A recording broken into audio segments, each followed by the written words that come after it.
সুপ্রিয় শিক্ষার্থী বন্ধুরা, আসসালামু আলাইকুম। স্বাগতম আপনাদের চ্যানেল এডুকেশন টুডে 24-এ। তো আজকে যে বিষয়টি নিয়ে আলোচনা করতে যাচ্ছি সেটি হচ্ছে রোবট ও রোবোটিক্স।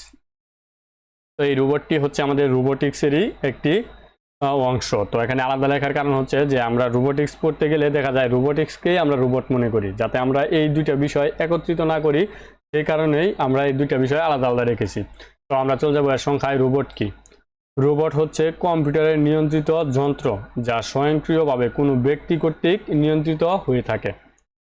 এটুকু মনে রাখবেন, রোবট হচ্ছে কম্পিউটার নিয়ন্ত্রিত একটি যন্ত্র যা স্বয়ংক্রিয়ভাবে কোনো ব্যক্তি কর্তৃক নিয়ন্ত্রিত হয়ে থাকে।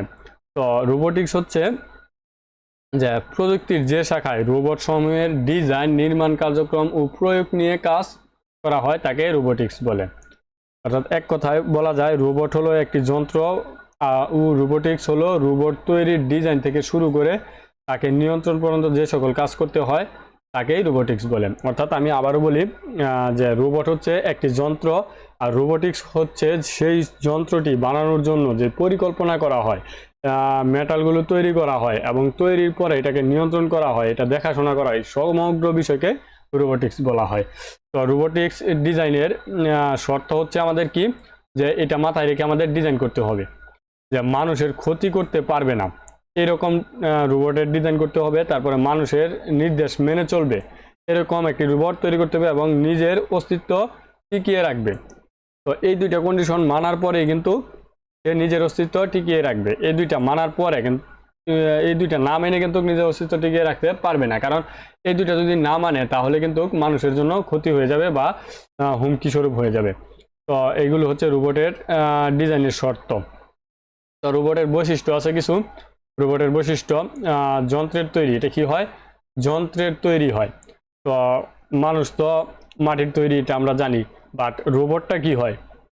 ইলেকট্রিকভাবে এটা তৈরি করা হয় বিভিন্ন যন্ত্রের সাহায্যে। তো এখানে যন্ত্রের তৈরির ফলে এর কোনো ক্লান্তি নেই, ঘুমের প্রয়োজন নেই, এটি দিন রাত 24 ঘন্টা কাজ করতে পারে, খাওয়া দাওয়ার প্রয়োজন নাই। কেন প্রয়োজন নাই? এটি একটি যন্ত্র, তার নিজস্ব কোনো জ্ঞান বুদ্ধি নাই, কোনো কিছু নাই। তো অনুভূতি নেই, বিদায় এটির কোনো প্রকার ঘৃণা, পছন্দ বা অপছন্দ নাই। যেহেতু এটা যন্ত্রের মাধ্যমে তৈরি করা হয়েছে তাই এটা মানুষের মতো না। যেহেতু মানুষের মতো না তাই এটা কোনটা ভালো কোনটা মন্দ সেটা বুঝে না। তাই এটার কোনো অপছন্দ বা পছন্দ নেই বা ঘৃণা এগুলো কিছু নেই। ফলে যে কাজ এটিকে দেওয়া হয় না কেন এটি সেই কাজই করে থাকে। ঝুঁকিপূর্ণ স্থানে কাজ।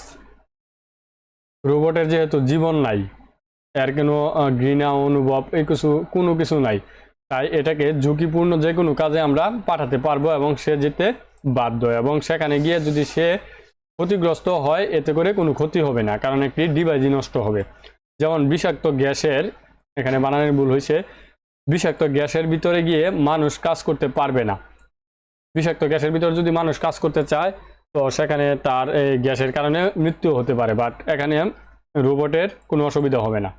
বা অতি অগ্নিকাণ্ডে মানুষ প্রবেশ করতে পারবে না, সেখানে রোবট খুব সহজেই কাজটি করে আসতে পারবে। তো এই বিষয়গুলো মনে রাখবেন, এগুলো আপনাদের মুখস্থ করতে হবে না, রিডিং পড়লেই বা ভিডিওটি বারবার দেখলে আপনাদের আয়ত্তে চলে আসবে। তারপর আমি বলে দিব যে কোন কোন বিষয়গুলো দেখেই আপনারা বুঝবেন যে এটা রোবোটিক্স থেকে আসছে, সেগুলো বলে দিব। তো রোবোটিক্সের ব্যবহার বা কাজ কি কি?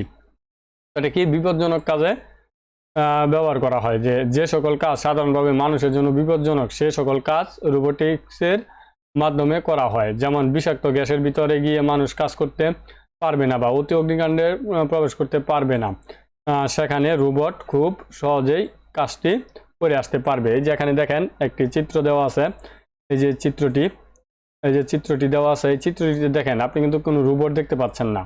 এখানে কিন্তু রোবটটা কিন্তু এই যে মেশিনটা দেখতে পাচ্ছেন, এই মেশিনটা হচ্ছে আমাদের রোবট, এই মেশিনটাই আমাদের রোবট। তো অনেকে রোবট মনে করে মানুষের মতোই হবে, রোবট মানুষের মতো হয় না। রোবট মানুষের মতো হয়, আবার একটা মেশিনের মতো হয়।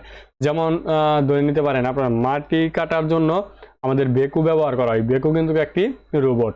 তো রোবট আরো অনেক ধরনের হয়। দেখেন যে বোতলের যে ছাপাগুলো লাগানো হয়, মাথায় যে ছাপাগুলো লাগানো হয় সেগুলো কিন্তু রোবটের মাধ্যমে লাগানো হয়। তো সেখানে কিন্তু মানুষের আকৃতি থাকে না, দেখা যায় যে একটি মেশিন সেটা নিচে আসে, বোতলের মাথায় লাগে এবং একটি চাপ মারে এবং বোতলটি লেগে যায়, সেটাও একটা রোবট। তো এটা নিয়ে একটু বিস্তারিত আলোচনা করবো, একটু পরেই দেখতে থাকেন। নিরাপত্তার কাজে উন্নত দেশে নিখুঁতভাবে রোবটের সাহায্যে মাটির নিচে, দেওয়ালে, ওপারে কিংবা লাগেজের ভিতরে কি আছে তা রোবটের সাহায্যে দ্রুত চেক করা হয়।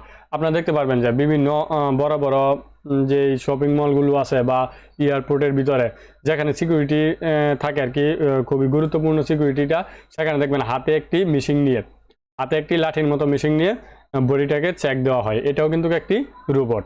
তো এখানে এই যে পার্কিং চেক দেওয়ার জন্য একটি রোবট দেওয়া হয়েছে, সিসি ক্যামেরাকেও একটি রোবট ধরে নিতে পারেন।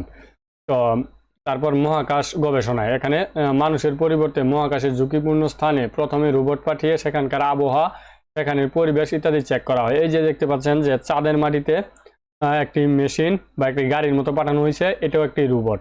আবার এই যে এটা কিন্তু স্যাটেলাইট, এই স্যাটেলাইটটিও আমরা রোবটের মতোই ধরে নিতে পারি, কারণ এটা নিজে নিজে কাজ করে এখানে গিয়ে তার প্রোগ্রাম অনুযায়ী। তো এগুলো হচ্ছে মহাকাশের জন্য।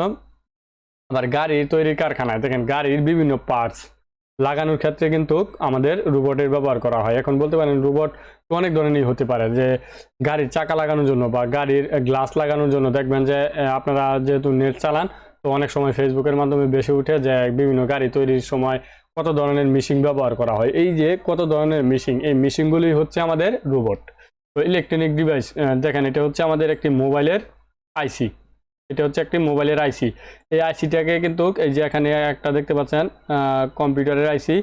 তো এইগুলোকে কিন্তু এই যে দেখেন একটি মেশিনের মাধ্যমে সেট করা হচ্ছে। ছোটো ছোটো যে বিষয়গুলো এখানে কি দেওয়া আছে, মোবাইল কিংবা কম্পিউটারের মাদারবোর্ডে ক্ষুদ্র ক্ষুদ্র আইসি রোবটের মাধ্যমে নিখুঁতভাবে বসানো হয়। দেখেন এই যে এটা কিন্তু একটি রোবট, এই রোবটের মাধ্যমে এই যে এটা আমাদের সাজানো হয়েছে। অর্থাৎ এই যে ক্ষুদ্র ক্ষুদ্র যে বিষয়গুলো আছে, এই যে সার্কিটের মধ্যে যে আইসিগুলো আছে সেগুলো লাগানো হচ্ছে। তো এগুলো হচ্ছে একটি রোবট। তো পরবর্তী এখানে আছে যে মানুষের আকৃতি, না রোবটের আকৃতি কি, একটা হয় মানুষের মতো, আরেকটা হয় মেশিনের মতো। তো যে রোবটের আকৃতি দেখতে মানুষের মতো মনে হয় তাকে হিউম্যানিটি রোবট বলে। তো এই যে দেখেন যে মানুষের মতো দেখা যাচ্ছে, তিনটা রোবট এখানে দেওয়া আছে, সেম মানুষের মতো দেখা যাচ্ছে, এই যে রোবটগুলো মানুষের মতো দেখা যাচ্ছে। আবার মেশিনের মতো কোনগুলো, এই যে দেখেন যে মেশিনের মতো দেওয়া আছে। এই যে এখানে কিন্তু একটি ট্রেনের মতো গাড়ি দাঁড় করালে একসাথে কিন্তু তারা এই যে প্রত্যেকটা মেশিন একসাথে পুরো গাড়িটাকে জ্বালাই করে বা যে কোনো জিনিস দেন জ্বালাই করে। এখানে দেখতে পাচ্ছেন যে এই রোবটগুলো, এখানে দেখতে পাচ্ছেন আরেকটি রোবট। তো এইগুলো হচ্ছে আমাদের মানুষের মতো এবং ইয়ার মতো যেটা আছে, এটাকে আমাদের যেটা মেশিনের মতো সেটাকে বলে ইন্ডাস্ট্রিয়াল রোবট, আর মানুষের মতো দেখতে দেখা গেলে হিউম্যানিটি রোবট। তো এখানে যে বিষয়গুলো বলছি সেগুলো পরীক্ষাতে আসবে না, সবগুলো আসবে না, এইটুকু দেখানো হয়েছে আপনার অভিজ্ঞতার জন্য। তবে এই যে মানুষের মতো বা মেশিনের মতো এগুলো কিন্তু পরীক্ষায় কখনো আসে না। তবে এই যে কোথায় কোথায় এর ব্যবহারটা হয় এগুলো কিন্তু পরীক্ষাতে আসে। তো আপনি কিভাবে ধরবেন যে রোবট থেকে প্রশ্ন আসছে, এটার ধরার মূল কারণ হচ্ছে উদ্দীপকের কোনো না কোনো জায়গায় আপনি দেখতে পারবেন যে মানুষের পরিবর্তে যে কোনো একটি মেশিন দিয়ে কাজ করানো হয়েছে।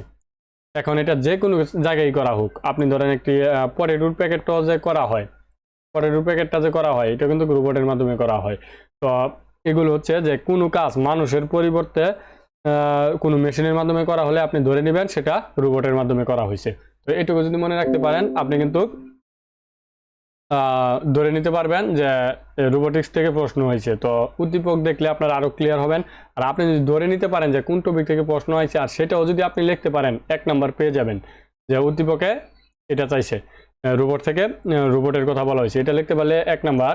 তারপরে রোবট সম্পর্কে আপনি নিজের মতো কিছু লিখবেন, তারপর উদ্দীপকের মতো লিখবেন, তারপর নিজের মতো এবং উদ্দীপকের মতো দুইটা মিলিয়ে দিবেন। এত কিছু যে জানতে হবে তা না, বাট এগুলো আপনি লিখে রাখবেন, এইগুলি আপনি ঘুরিয়ে ফিরিয়ে রাখবেন, তাহলেই হয়ে যাবে। তো ভিডিওটি প্রথম থেকে শেষ পর্যন্ত দেখার জন্য আপনাকে অসংখ্য ধন্যবাদ। ও হ্যাঁ, আরেকটি কথা বলতে ভুলে গেছি, আপনাদের এই অধ্যায় শেষ হওয়ার পরই আমাদের এমসিকিউ একটি টেস্ট থাকে, অর্থাৎ আপনাদের এমসিকিউ আমি দেখাবো, দেখানোর পর সেই দেখানোকৃত এমসিকিউর উপরে একটি পরীক্ষা হবে এবং সেই পরীক্ষায় যিনি প্রথম হবেন তার জন্য চ্যানেলের পক্ষ থেকে একটি আকর্ষণীয় পুরস্কার আছে। তো আপনারা সাথেই থাকবেন, চ্যানেলটি সাবস্ক্রাইব করে রাখবেন এবং সেই বিষয়ে একটু খোঁজ খবর রাখবেন যে কখন আমাদের পরীক্ষাটি হতে যাচ্ছে। তো ভিডিওটি প্রথম থেকে শেষ পর্যন্ত দেখার জন্য আপনাকে অসংখ্য ধন্যবাদ। আসসালামু আলাইকুম।